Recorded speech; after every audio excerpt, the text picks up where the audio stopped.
segment LCD display. 7 segment LCD display ব্যাপারে বলেছিলাম। Segment you have A, B, C, D, E, F, G. এই 7টা segment use করে you can display many things. এখন কি কি display করতে পারবো সেটা যে কোনো একটা স্যাম্পল নিতে পারো। ধরো 1 ডিসপ্লে করবো। 1 এর জন্য we can think of BNC will be on. BNC on থাকবে। তাহলে এখন BNC অন থাকার জন্য এখানে কি কি সিগন্যাল পাঠাতে হবে? BNC1, BC1 আর বাকিগুলো 0, right? So the binary code you are getting 0, 1, 1, 0, 0, 0, 0. This is the 7 segment binary code to display 1 in this LCD. এখন এই যে LCD তে 1 ডিসপ্লে করব সেটা কিভাবে হবে বা সেটা মাইক্রোপ্রসেসর থেকে কিভাবে আসবে? The LCD that you are getting here এটা সাধারণত একটা BCD to 7 segment ডিকোডারের সাথে কানেক্টেড। এই ডিকোডারের কাজ হচ্ছে বাইনারি কোডের ডেসিমাল যেটা আসবে অর্থাৎ এই ডেসিমাল নাম্বার ডিসপ্লে করার জন্য যে বাইনারি নাম্বারটা আসবে সেটা 7 সেগমেন্টে ডিসপ্লে করার জন্য এই ডিকোডারটা ডিকোড করে। আমি বলেছিলাম ইউ হ্যাভ 4 লাইনস, 4 বিটের একটা নাম্বার আসতে পারে। এটা 4 বিট হতে পারে depending on the system, 3 bit হতে পারে। নরমালি 4 বিট, 8 বিট, 16 বিট এভাবে হয়।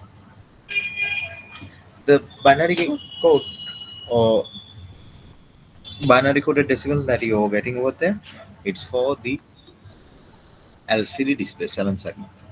এখন 4টা থেকে কিভাবে 7টা বা 8টা বিট কনভার্ট করব সেটা mainly you can find out from 2 to the power n combination.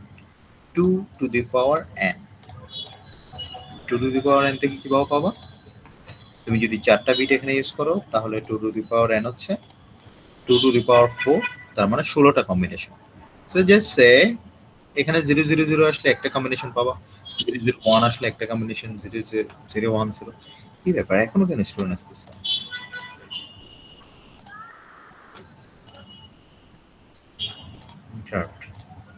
Anyways, so এই কম্বিনেশনগুলো যে পাচ্ছ সেগুলো পাচ্ছ আবার এই মাইক্রোপ্রসেসর 4টা বিট দিচ্ছে সেটা থ্রুতে। এখন এই 4টা বিট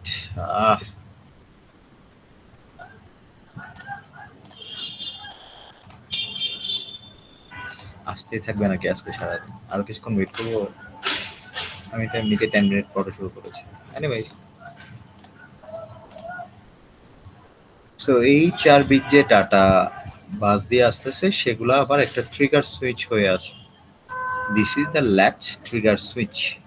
ল্যাচ বলা হচ্ছে কারণ এটা অ্যাড্রেস ল্যাচ দিয়ে এনেবল হয়, অথবা তুমি ডিরেক্টলি বলতে পারো trigger switch.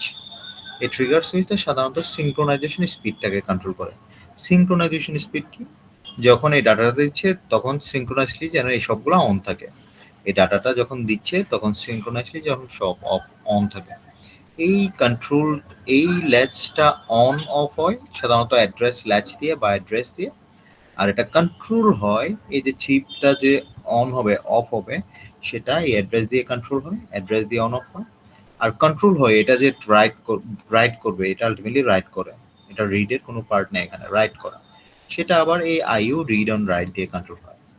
So IU read and right দিলে এই ক্লক ট্রিগার সুইচটা অ্যাক্টিভ হয়। আবার এটাই যে অ্যাক্টিভ হবে সেটা হয়ে হচ্ছে অ্যাড্রেস দিয়ে। অর্থাৎ এরকম তো আরো থাকতে পারে। এখানে একটা এলসিডি দেখানো হয়েছে, এরকম 7, 8টা, 10টা পর্যন্ত এলসিডি থাকতে পারে। যত এলসিডি থাকবে সবগুলোর combination ultimately will be control by this trigger switch. এই সুইচ অথবা এই ট্রিগার প্যাটার্নটা ও পেরিফেরালসটা অন হলে আলটিমেটলি এই ডিকোডারটা অ্যাক্টিভ হবে। এই ডিকোডারটা অ্যাক্টিভ হলে যা ডাটা আসবে সেটাকে এটা ডিকোড করে 7 সেগমেন্টে ডিসপ্লে করে দিবে। এখন as I said for one display you have to turn on BNC, তাহলে তোমাকে ভ্যালু পাঠাতে হচ্ছে 0 1 1 0 0 0 0।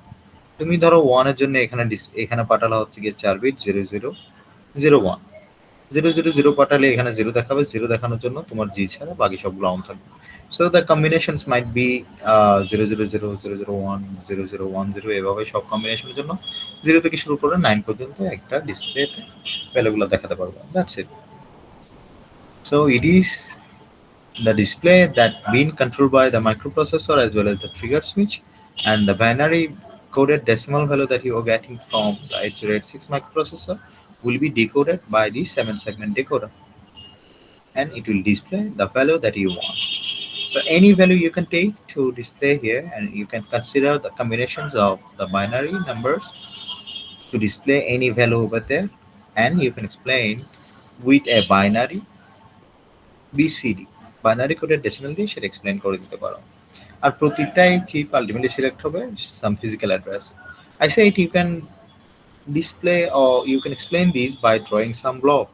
এখানে অ্যান্ড গেট ন্যান্ড গেট দেওয়া হয়েছে, you can avoid these two, অথবা একটা অ্যান্ড গেট দিয়ে বলে দাও এখানে ফিজিক্যাল অ্যাড্রেস ক্যালকুলেট হবে টু ট্রিগার দিস সুইচ অথবা to active this trigger switch. That's it. Clear? Sir একটা কোয়েশ্চেন করি এখান থেকে। বলো বলো। স্যার এখানে হচ্ছে ডেটা বাস থেকে তাহলে মেইনলি ট্রিগারসে আসতেছে, তাহলে আমরা যখন ইনপুট গুলো দিব সব সময় হচ্ছে ডেটা বাস থেকে ট্রিগারসে আসবে, বাট লেফট সাইডে যে ফিজিক্যাল অ্যাড্রেস ওইটার মেইনলি কি তাহলে ইনপুটের কাজ করতেছে না? না, অ্যাড্রেস তো শুধু অ্যাড্রেসের কাজ করে, ইনপুট আউটপুট সবগুলো তো ডাটা। অ্যাড্রেস তো ক্রিয়েট করে মাইক্রোপ্রসেসর, আর ডাটা বাস থেকে আসতেছে না, মেইনলি মাইক্রোপ্রসেসর থেকে আসতেছে ডাটা বাস হয়ে। বুঝছো? Okay sir. জি স্যার। ওকে। স্যার এটা কি ড্র করতে হবে? হ্যাঁ, ড্র করে এক্সপ্লেন করতে হবে। আচ্ছা বলো, আর কোথায় প্রবলেম? স্যার লেকচার 9 থেকে কিরকম ধরনের কোয়েশ্চেন আসতে পারে একটু জানাই দিলে ভালো হতো শর্ট স্যার। কোয়েশ্চেনস আর দুটো ব্রড কোয়েশ্চেনস। এখানে এই দুটাই অপশন। শর্ট কোয়েশ্চেন হচ্ছে আইও ম্যাপড আইও আর মেমোরি ম্যাপড আইও কি? আইও ম্যাপিং, আইও ম্যাপিং এর মধ্যে আইও ম্যাপড আইও একটা আছে আর মেমোরি ম্যাপড আইও আছে। এই দুটা আইও ম্যাপিং কি? Short questions. ব্রড কোয়েশ্চেনের মধ্যে থাকবে এটা আইয়ের মধ্যে এলসিডি কিভাবে ইন্টিগ্রেট করবো, এই কোয়েশ্চেনসটা আমি অনেকভাবে দিতে পারি। আর হচ্ছে বাস সাইকেল, বাসের মধ্যে দুইটা সাইকেল, একটা রিড সাইকেল আর একটা রাইট সাইকেল। পুরোটাও আসতে পারে বা any one you can have read or write. Sir এইটা একটু যদি একটু আবার ব্রিফলি একটু বলে দিতেন। ওকে, যাদের বাস সাইকেলের প্রবলেম আছে তারা একটু খেয়াল করো। বাস সাইকেলের মধ্যে you have to explain read and write cycle separately. আমরা বলেছিলাম বাস সাধারণত কন্ট্রোল হয় বা যে কোনো মেশিন সাইকেল কমপ্লিট হয় চারটা ক্লক টিকের মাধ্যমে। So let's draw this. এখান থেকে ড্র করা শুরু করো, আগেরগুলো বাদ দাও। এখান থেকে T1 একটা clock tick, T2, T3, T4 চারটা ক্লক টিক মিলে আমার বাস সাইকেল কমপ্লিট হয়। T4 এর পরে আবার T1 রিপিট হবে। So Yule gate T1 from here. এখন ক্লকগুলো আমি যদি ড্র করি, ক্লক যে কোনোভাবে ড্র করো, এখানে এটা ডাউন হচ্ছে তুমি আপ করতে পারো যে কোনো ওয়েতে। একটা full cycle of clock will be completed from in T1 half cycle, lower half and upper half, অথবা on time and off time মিলে একটা সাইকেল কমপ্লিট হয়। So for T1 you'll have clock on and off, T2 তো clock on and off থাকবে, সবগুলাতে on and off। So এটা হচ্ছে clock. এখন আমি বলেছি ইউ হ্যাভ টু রিমেম্বার যে T1 এ কি হবে, T2 তে কি হবে, T3 তে কি হবে, T4 এ কি হবে। তো in T1 আমি যদি ডিরেক্টলি ড্র করি অথবা if I want to remember, T1 এ অ্যাড্রেসটা ক্যালকুলেট হয়ে যাবে। প্রথমে যেটা দেখানো হচ্ছে সেটা হচ্ছে আপার অ্যাড্রেসগুলো 16 থেকে 19 আপার অ্যাড্রেস ক্যালকুলেট হয়ে যাবে। So it is A multiplex switch অথবা পিন, যেখানে অ্যাড্রেসের সাথে কাজ করে হচ্ছে কি স্ট্যাটাস। সো যখন অ্যাড্রেস কাজ করবে, the upper line it's for address, lower line হচ্ছে স্ট্যাটাস। সো T1 এ যখন অ্যাড্রেস নিয়ে কাজ করবে তখন স্ট্যাটাস ইনঅ্যাক্টিভ থাকবে, আর যখন অ্যাড্রেস ক্যালকুলেশন শেষ হয়ে যাবে তখন স্ট্যাটাস অ্যাক্টিভ থাকবে। সো অ্যাড্রেস ক্যালকুলেট হয়ে যাবে T1। এরপর হচ্ছে কি একটা রেডি সিগন্যাল আছে। রেডি সিগন্যাল সাধারণত সব কিছু ক্যালকুলেট হয়ে যাওয়ার পরে যখন ডাটা লেনদেন করবে তার আগে অ্যাক্টিভ হয়। এই পার্টটা তোমাকে ড্র করতে হবে সবগুলোর জন্য। এই পার্টটা অর্থাৎ রিড রাইট সাইকেলের জন্য ড্র করতে হবে, রিড সাইকেলের জন্য ড্র করতে হবে এই পার্ট, দিস পার্ট। এখন let's start with the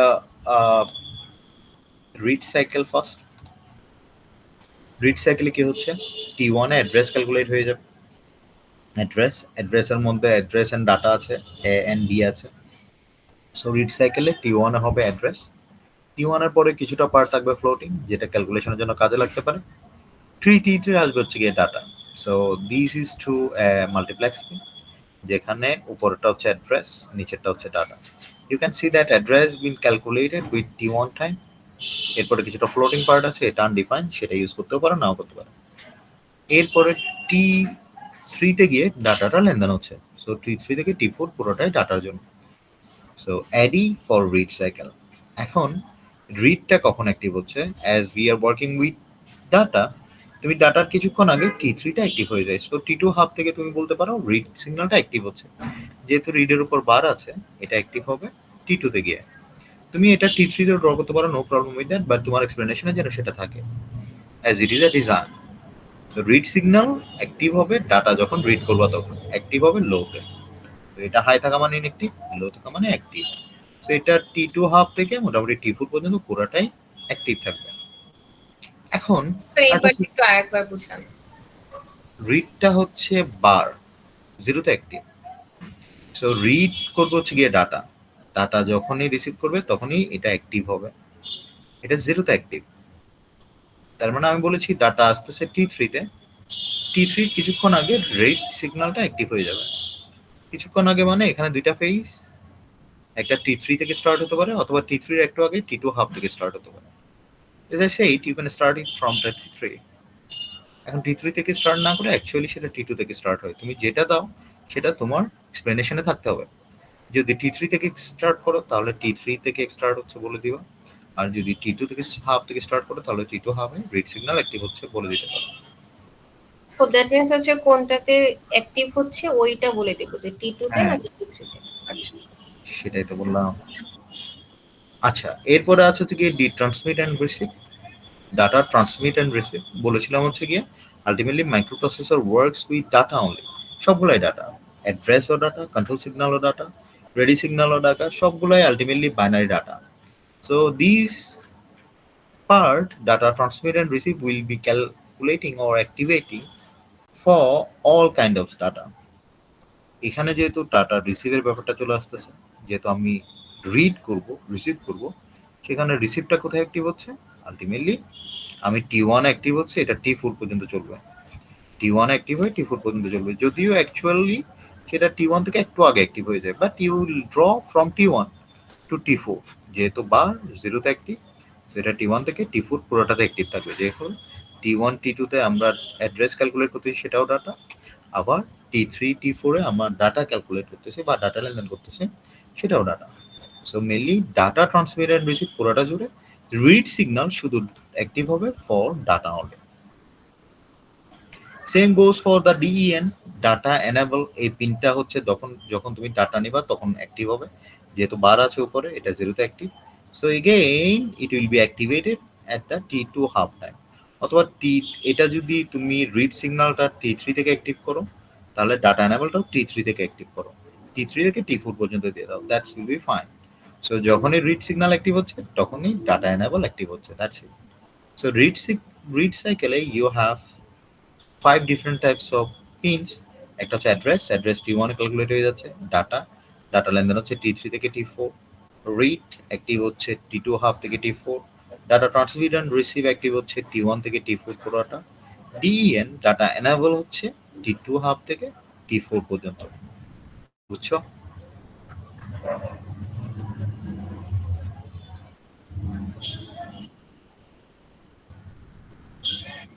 precise না, তুমি T2 টা T3 থেকে স্টার্ট করো। এখন T2 টা যদি তুমি T1 থেকে স্টার্ট করে দাও তাহলে ইউ আর রং। বুঝতে পারতেছো? হ্যাঁ, অল্প, সেটা তো আমিই বলে দিলাম। তো একটু চেঞ্জের প্রবলেম নাই। এখন এটা সাধারণত তোমার ডাটাটা অ্যাক্টিভ হচ্ছে T3 তে।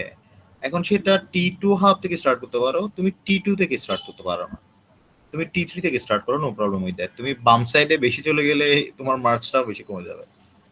তো কিছুটা ফ্লেক্সিবিলিটি থাকবে, বাট খুব বড় চেঞ্জ যেন না হয় যে হাফ সাইকেল চেঞ্জ তুমি করতে পারো, এখন 1 সাইকেল আর 2 সাইকেল চেঞ্জে যেন না যায়। স্যার ডেটা ট্রান্সফারটাতে শুরু হবে একদম T1 থেকে। ডেটা ট্রান্সফার তো T3 তে। তুমি এখন কি দেখলা? ডেটা ট্রান্সফার কোথায় হচ্ছে? স্যার ওই যে ডিটি আর ওইটার কথাই বলতেছি। হ্যাঁ রিড সাইকেলে, হ্যাঁ এটা। এটা তো রিসিভ হচ্ছে, রিড সাইকেলে রিসিভ, ট্রান্সমিট তো হচ্ছে না, ট্রান্সফার তো হচ্ছে না। রিসিভ হচ্ছে T1 থেকে T4 পর্যন্ত, ডাটা রিসিভ এখানে, ট্রান্সফার না। ট্রান্সমিট হবে রাইট সাইকেলে। বুঝছো রিড সাইকেল ক্লিয়ারলি? জি স্যার। স্যার ডিএনটা ওটা কোনখান থেকে হচ্ছে? DEN ডাটা এনাবেল হবে হচ্ছে কি T-hub থেকে T4 পর্যন্ত। এখানে T4 হাব দিয়েছে, বাট তুমি T4 পর্যন্ত ড্র করে দেবে। মানে যখনই রিড অ্যাক্টিভ হবে তখনই DEN অ্যাক্টিভ হবে, দ্যাটস ইট। কিন্তু এটা জিরোতে অ্যাক্টিভ, এই জিনিসগুলো একটু মাথায় রাখতে হবে। DEN এর উপর বার আছে, জিরোতে অ্যাক্টিভ। আর এর উপর বার আছে, জিরোতে অ্যাক্টিভ। রিড এর উপর বার আছে, জিরোতে অ্যাক্টিভ। স্যার এখন রাইট সাইকেলটা বুঝিয়ে দেন। যদি রিড সাইকেল ঠিকঠাক মতো বুঝে থাকো তাহলে right cycle just opposite of read cycle. প্রথমে অ্যাড্রেস, এগেইন অ্যাড্রেস T1 এ ক্যালকুলেট হয়ে যাবে। কিছুটা ফ্লোটিং পয়েন্ট আছে। এখানে ডাটাটা একটু আগে থেকে স্টার্ট হয়, T2 হাফ থেকে। বাট টু রিমেম্বার, তুমি সেম টাইম মাথায় রাখতে পারো, সেম যে T3 থেকে স্টার্ট হচ্ছে, no problem with that. Half cycle changes problem হবে না। এখন এই রাইট সাইকেলে সাধারণত রাইটটা অ্যাক্টিভ হবে। রাইটটা কোথায় অ্যাক্টিভ হবে? সেম গোস ফর দ্য রিডে যেমন T2 হাফ অ্যাক্টিভ হয়, এটা T2 হাফ থেকে আরেকটু আগে স্টার্ট হচ্ছে, বাট তুমি T2 হাফ থেকে স্টার্ট করবা বা T3 থেকে স্টার্ট করবা। সেম T2 হাফ থেকে স্টার্ট হচ্ছে, রাইট সিগন্যাল জিরোতে active. Data transmit and receive, same goes for the. এটা হচ্ছে সাধারণত ডাটা ট্রান্সমিট হচ্ছে, যেহেতু রাইট করতেছি, ট্রান্সমিট করতেছে। এটা অ্যাক্টিভ হবে হচ্ছে কি T1 থেকে একদম T4 পর্যন্ত। T1 থেকে T4 পর্যন্ত অন, যেহেতু এটা উপরে বার না। ডাটা এনাবলটাও সেম, রিড সাইকেলের মতো ড্র করে দিতে পারো যে T2 হাফ থেকে অ্যাক্টিভ হচ্ছে, যদিও এখানে T2 একটু আগ থেকে স্টার্ট হচ্ছে, যেহেতু ডাটাটা T2 হাফ থেকে স্টার্ট হয়ে যাচ্ছে। এটা normally right cycle tax more time to transmit data, সেজন্য ডাটাটা একটু আগে থেকে স্টার্ট করা হয়। মানে রাইট সাইকেলের ক্ষেত্রে ডাটা ট্রান্সমিশনের টাইমটা একটু বেশি দেওয়া হয়, যেহেতু রাইট করা মেইনলি ডিপেন্ড করে হচ্ছে গিয়ে এক্সটার্নাল পেরিফেরালস এর উপর। তুমি দেখবা হচ্ছে গিয়ে যখন রিড করব কোনো কিছু থেকে, ধরো পেন ড্রাইভ থেকে বা ফ্লপি থেকে, হোয়াটএভার ইট ইজ, রিড করতে টাইম কম নেয় then that of the writing signal. এটা ফেস করেছো কখনো? তুমি ইউএসবি তে দেখবা রাইট করতে গেলে তুলনামূলকভাবে বেশি টাইম নেয়, রিড করতে গেলে যেহেতু কম্পিউটার নিজে প্রসেস করতেছে, সেটা নিজের কাছে নিয়ে আসতেছে, সেটা একটু কম টাইম নেয়। For that right data tax longer time than that of read, but you can define these two as the same one, যে রিড আর রাইট দুটা সেম টাইমে এক্সচেঞ্জ হয়, সেটা ড্র করে দিলেও প্রবলেম নাই। বুঝাতে পেরেছি এটা, নাকি মাথার উপর দিয়ে গেছে?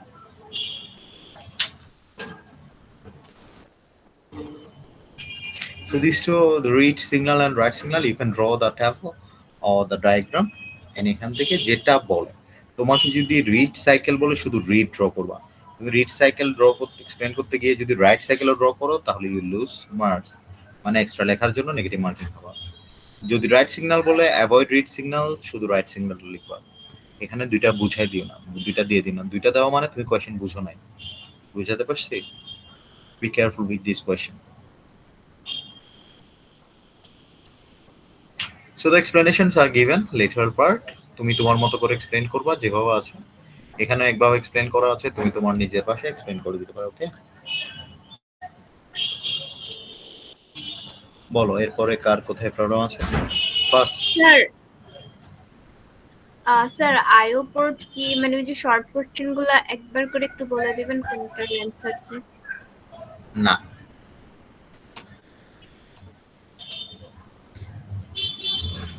স্যার একটা এক্সাম্পলের ক্ষেত্রে এই চ্যাপ্টারের লাস্টে থেকে যে এক্সাম্পল আছে একদম। আচ্ছা, এখান থেকে শর্ট কোয়েশ্চেন থাকবে মেইনলি আইও পোর্ট আইও কি, মেমোরি আইও ম্যাপড আইও কি, আর মেমোরি ম্যাপড আইও কি। আইও ম্যাপড হচ্ছে ডিরেক্টলি আইও থেকে যেটা লেনদেন করে বা এক্সচেঞ্জ করে ডাটা, সেটা হচ্ছে আইও ম্যাপ। আর কোনো কারণে যদি কোনো একটা ডাটা মেমোরিতে রাখে, সেটা রাইটের ক্ষেত্রে, রিটের ক্ষেত্রে, যেটাই হোক, ট্রান্সমিট ও রিসিভের ক্ষেত্রে, সেটা হয়ে যাবে memory mapped IO. That's it. Example একদম লাস্টে এগুলা এইগুলোর ক্ষেত্রে কি কোনোভাবে কোয়েশ্চেন করলে আমি জাস্ট বলে দিব যে হচ্ছে বিএক্স থেকে, মানে এখান সোর্স থেকে অনেক কিছুই বলা যায়। তোমার কোয়েশ্চেন আসতে পারে এই ইনস্ট্রাকশন বলতে কি বুঝো, তাহলে এখান থেকে অনেক কিছু বলতে পারো।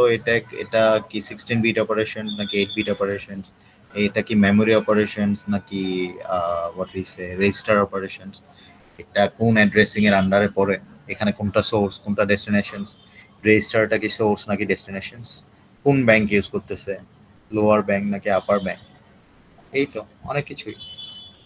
সো তোমার বেসিক্যালি এই ইনস্ট্রাকশন দিয়ে কি কি বুঝতেছো সেটা বুঝাই দিতে হবে। এখানে একভাবে এক্সপ্লেন করা আছে, এগুলোও দিতে পারো, বা তুমি তোমার নিজের ভাষায় লিখতে পারো যে এখানে কি হচ্ছে, মুভ দিয়ে কি বোঝাচ্ছে, কোথা থেকে ডাটা কোথায় যাচ্ছে, এটা মেমোরি থেকে আসতেছে নাকি মেমোরিতে যাচ্ছে, একটাই রেজিস্টার, রেজিস্টারটা সোর্স নাকি ডেস্টিনেশন, তারপরে কত বিট অপারেশনস, কোন বাসগুলো ইউজ হতে পারে, রাইট? Okay sir. তারপর বলো আর কোথায় প্রবলেম? লেকচার 10। লেকচার 10 বলো কোথায়? স্যার এখান থেকে কি আসবে?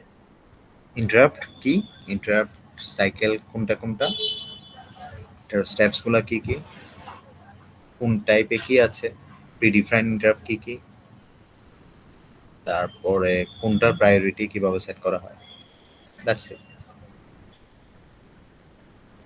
মানে স্যার এখান থেকে সব শর্ট কোশ্চেন? স্টেপসটা শর্ট কোশ্চেনস মনে হয় তোমার? You have to explain the steps, it will not be a short question. You have to explain the interrupt, predefine interrupt, predefine interrupt গুলো explain করতে হবে, this is not a short question.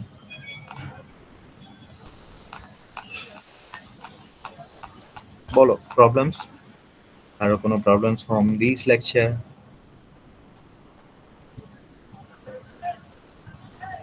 Sir lecture 10 তো আজকেই শেষ করছেন, একবার একটু শর্টকাটে যদি একটু বলে দিতেন। নো, আজকে শেষ করেছি, আবার আজকে শর্টকাটে কেন বলতে হবে তোমাকে? মানে আজকে ক্লাসে ছিল না তুমি? জি স্যার। তাহলে স্যার কোয়েশ্চেন প্যাটার্ন একটু বলে দিলে ভালো হয়। কোয়েশ্চেন, শর্ট কোয়েশ্চেন্স থাকবে 10 মার্কসের, ব্রড কোয়েশ্চেন থাকবে 10 মার্কস। এখন মাঝে মধ্যে আমরা 10 মার্কস থেকে 15 মার্কস ব্রড কোয়েশ্চেনে চলে যেতে পারি। ধরো 3টা ব্রড কোয়েশ্চেন দিলাম 5 করে, আর 5 মার্কস দিব শর্ট। এই দুইটার কম্বিনেশন যে কোনো একটা হতে পারে, 10-10 অর 15-5, বুঝছো?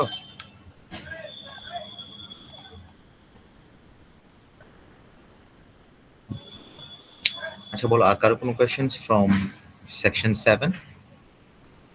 লেকচার 10 এর ক্লাসটা করতে পারিনি, আমি অসুস্থ ছিলাম। একটু দেখাও নাই আজকে আমি যখন টিউটোরিয়াল দিব বলেছিলাম? স্যার আমার ক্লাস ছিল। সারাদিন ক্লাস ছিল? হ্যাঁ স্যার ক্লাস ছিল। কয়টা থেকে কয়টা পর্যন্ত ক্লাস ছিল সারাদিন? স্যার 9:40 থেকে ক্লাস ছিল, তারপর হচ্ছে 2:30 পর্যন্ত, তারপর আরেকটা হচ্ছে যে ক্লাস ছিল। তা তো বুঝলাম, ইন বিটুইন তুমি টাইম পাও না এটা দেখা? না স্যার আমার একটা অ্যাসাইনমেন্টের কাজ ছিল এই জন্য। Now you have assignment. Anyways, তুমি কোনো ফ্রেন্ডসদের থেকে হেল্প নাও ট্রাই করো, অথবা গো থ্রু করে না বুঝলে আমাকে কোয়েশ্চেন করিও, বুঝছো ফেরদৌস? স্যার আমাদের তো আর ক্লাস নেই বৃহস্পতিবার রাইট, থেকে। সেই জন্য আমি কোয়েশ্চেন করতে বলেছি। তুমি আমাকে মেইল করবা, প্রয়োজন হলে আরেকটা টিউটোরিয়াল নেবা, but you have to go through first. ঠিক আছে স্যার।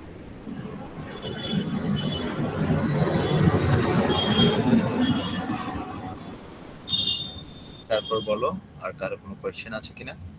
মানে this is a tutorial for your problem solving. I supposed to solve your problems and issues.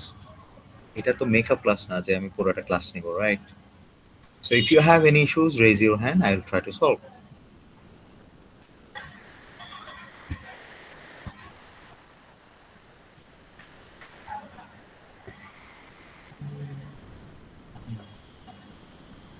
Like section 7 কারো কোনো প্রবলেম আছে? Sir Yes. বাস সাইকেলের ভিতরে আমাদেরকে চারটা যে স্টেজ আছে এগুলা এক্সপ্লেইন করতে হবে? এই মাত্র তো বাস সাইকেল কমপ্লিট করলাম হামিম। না মানে জিজ্ঞেস করলাম।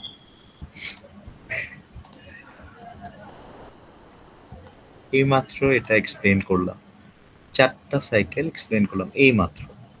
বললাম হচ্ছে রিড সাইকেল থাকলে শুধু রিড সাইকেল এক্সপ্লেন করতে হবে, রাইট সাইকেল থাকলে রাইট সাইকেল। বলো, কোনো প্রবলেম থাকলে বলো। স্যার আর কি হইতো হ্যাঁ, ব্রড কোয়েশ্চেন্স থাকে, ওইগুলা বাস সাইকেল ব্রড কোয়েশ্চেন্স হিসেবে থাকে। স্যার পুরো চিত্রটা কি আমরা আঁকবো না, মানে যেটা বলবে শুধু ওই চিত্রটাই আঁকবো, ওই পার্টটাই হ্যাঁ, আঁকবো? যতটুকু বলা হয় ততটুকু, কিন্তু দুইটা পার্টে উপরেটা common, block, higher address, ready signal, এই পুরাটা হচ্ছে সবগুলাতে কমন। এটার সাথে রেডি সিগন্যাল বলে রিড সিগন্যাল বলে রিড সিগন্যাল, রাইট সিগন্যাল বলে রাইট সিগন্যাল, যেটা বলা হয় সেটা ড্র করলাম। কোয়েশ্চেন্সে একটু মনোযোগ দিবা, কোয়েশ্চেন্সে কি চাওয়া হচ্ছে।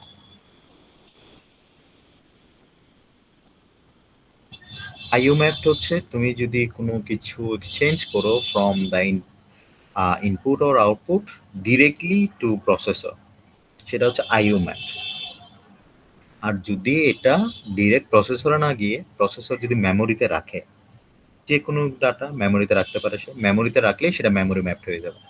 আইও ম্যাপড আইও হচ্ছে direct IO to processor, memory mapped হচ্ছে IO to memory, memory to processor, অথবা processor to memory, memory to IO, vice versa. So in case if you are using memory in any instructions or any exchange of data, that will become memory mapped IO. আর বাকি সবগুলাই direct যেগুলো আছে সবগুলাই হচ্ছে IO mapped IO or isolated IO. Clear? Okay.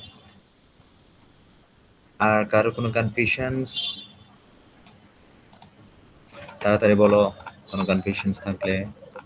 Lecture 10 থেকে কি কোনো math 20 আসবে? মার্কের লেকচার 10 থেকে কোনো ম্যাথ আসতে পারে? হ্যাঁ, আহ, ছোট একটা ম্যাথ দেখিয়েছিলাম, I think to calculate address, right? এই যে তুমি যদি একটা নাম্বার পাও ইন্টারাপ্ট, আমি বলেছিলাম এটা এনএন, তাহলে এখান থেকে you have to calculate physical address. এখানে দেখানো হয়েছে মেনলি তুমি সিএস কিভাবে পাবা।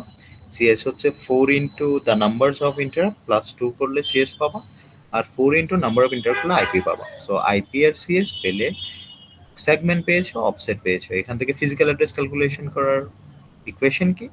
Physical address equal to CS into 10 বা segment into 10 plus offset. So এই দুটা পেয়ে গেলে সেগমেন্টকে 10 দিয়ে মাল্টিপ্লাই করে অফসেট অ্যাড করে দিলে you will get physical address. এখান পর্যন্ত দেখানো হয়েছে। দেখ, ফিজিক্যাল অ্যাড্রেস ক্যালকুলেট করার ইকুয়েশন হচ্ছে সিএস ইন্টু 10 প্লাস অফসেট বা আইপি। ছোট ম্যাথ থাকতে পারে, নাও থাকতে পারে, ডিপেন্ডস।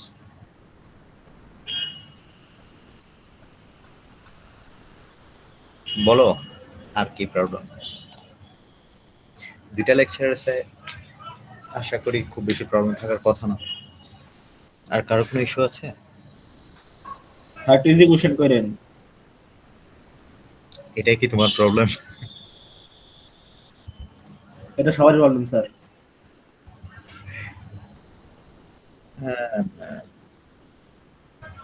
কালকে না, কালকে তুমি রেস্ট নাও, পরশু দিন। আমারও জব স্যার।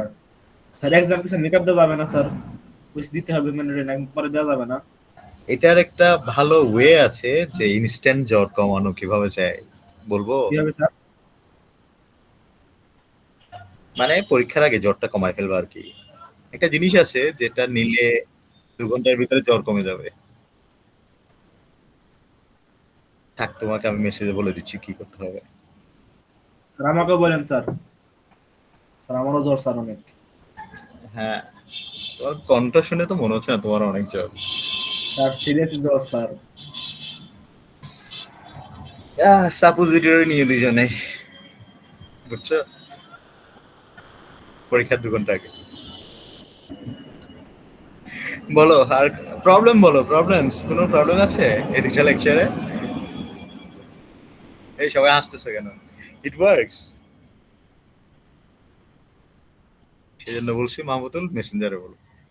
এনিওয়েজ, প্রবলেম আছে কিনা বলো, do you have any issues? না, it works, it really works. তোমার যদি বেশি অবস্থা খারাপ হয় তাহলে ইউ ক্যান ট্রাই দিস।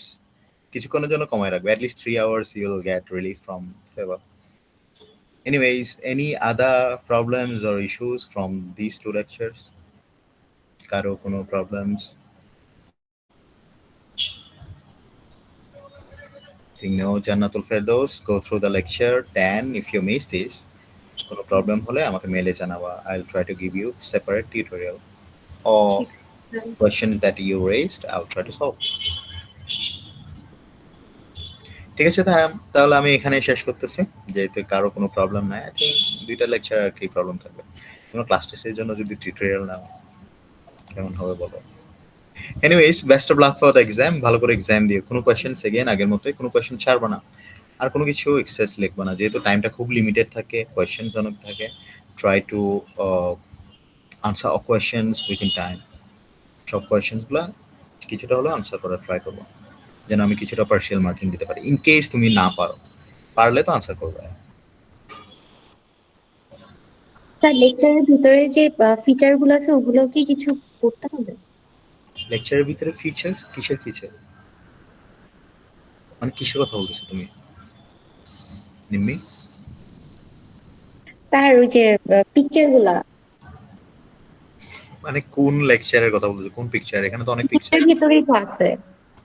সবগুলাতেই তো আছে। কোন পিকচারের কথা বলতেছো তুমি? পিকগুলা, হ্যাঁ হ্যাঁ এখানে তো কিছু কিছু দেখতে হবে, কিছু কিছু দেখতে হবে না। হ্যাঁ এই যে এগুলো, হ্যাঁ এটা কেন দেখতে হবে তোমার? হ্যাঁ এগুলোই জিজ্ঞেস করতেছি, এগুলোর নিচেও তো অনেকগুলো আছে, হ্যাঁ, এগুলো এগুলো কি কেন দেখতে দেখতে হবে? হবে? এগুলো তো তোমাকে বোঝানোর জন্য একটা ভিজুয়াল রিপ্রেজেন্টেশন করা হয়েছিল। এমনি ঠিক দেখে আছে। আসিও, মানে টেস্টে যখন প্রিপারেশন নিচ্ছ, প্রিপারেশন ভালো করে নাও, সবগুলাই দেখো। এটা তোমার আইডিয়াটাকে আর ক্লিয়ার করবে। আসতেও পারে, বোনাস নাও আসতে পারে। না থাক স্যার, ইয়েন না। স্যার আমাদেরকে টাইম বাড়িয়ে দিবেন। লেকচার হ্যাঁ মানে স্যার 9 এর একটু মানে বাড়াই দিবেন সেকশন Right. 4 কে? জি স্যার। সবাইকে। স্যার আচ্ছা, তাহলে লেকচার মানে সেকশন 7 কি দোষ করলো?